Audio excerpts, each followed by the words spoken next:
In this video, we will show you how you can make use of Microsoft Office charts in your Excel and PowerPoint reports with Mail and Deploy. Let's jump right into our Mail and Deploy designer. So here we have an Excel template.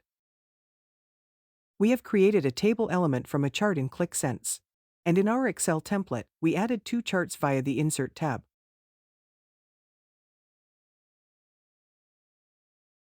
So now, we will edit the charts. We right-click and go to View Alt Text. Here we add our element code in between %signs. That will add the data to your chart afterwards. The important thing now is, click on your element and scroll down in the export settings. Here we need to add an insertion mode. We need to select Fill MSO Chart from the drop-down. The default will be Right to Worksheet. And here you can also change some other parameters. In this case, we only added the title and set the primary axis minimum value. This basically states at what point the axis will start.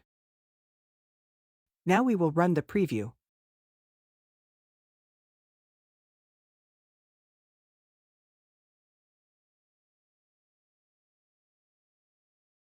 And here is the result.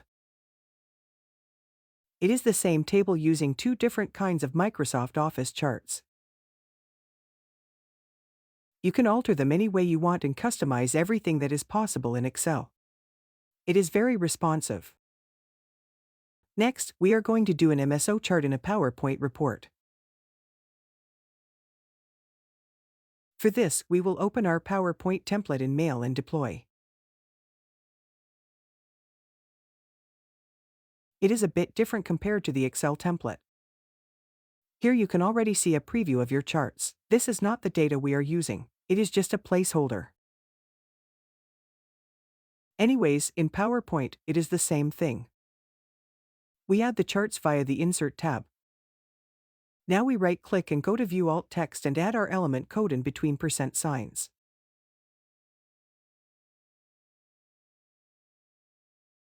Here it is important that you click on the whole element. If you just click on the placeholder, you cannot add the alt text.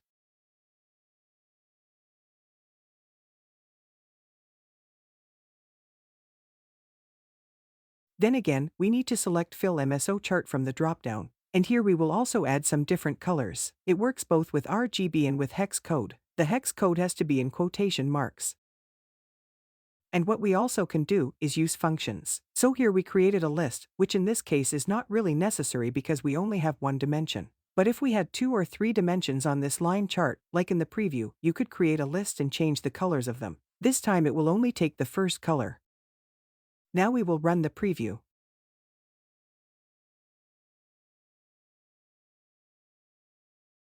And here we can see again our results. We used 2 different sets of data and applied them to 2 different charts each and set the color. And you can alter and customize your charts again in your PowerPoint file.